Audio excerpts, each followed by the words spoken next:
found yourself on the mainland with your family, now in a sense working for yourself. What was the experience for your family at that time? Kids in school?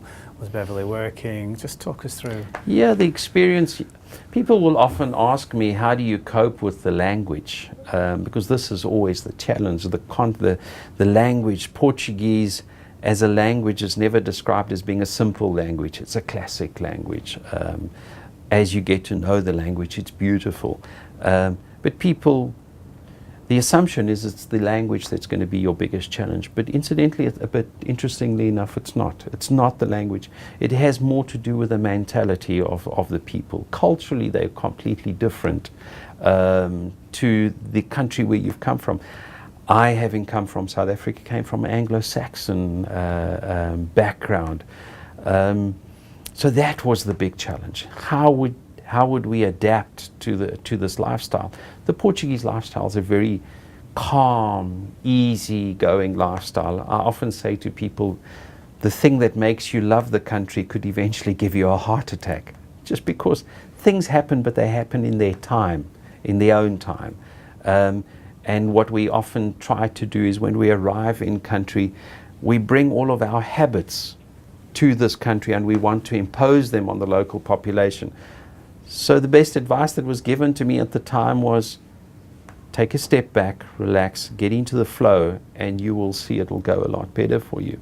From a family perspective, Beverly has always been with me in the business. She's always supported me in the businesses that we've been involved in. So there was a natural progression. We worked together to establish the business model.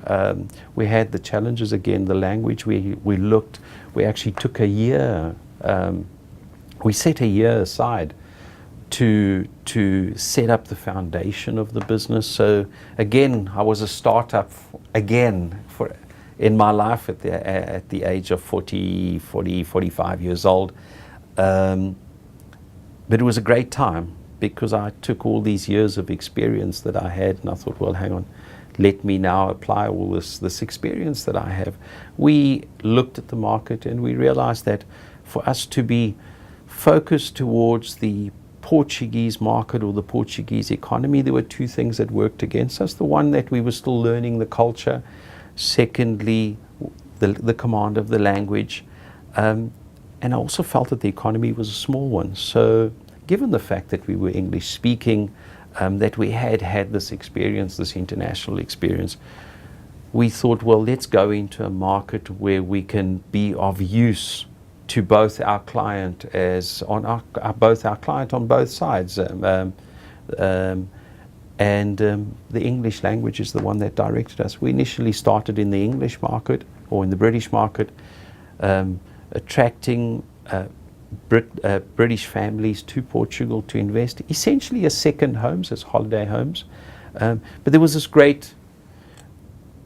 the laws in Portugal, although often Portuguese lawyers will present them as being complicated and different, they're not. It's the same laws, so they just have different names. So we were able to translate mentalities rather than language. We were able to say to the client, in the UK they will refer to it as this, whereas in Portugal they refer it, but the law is very much the same.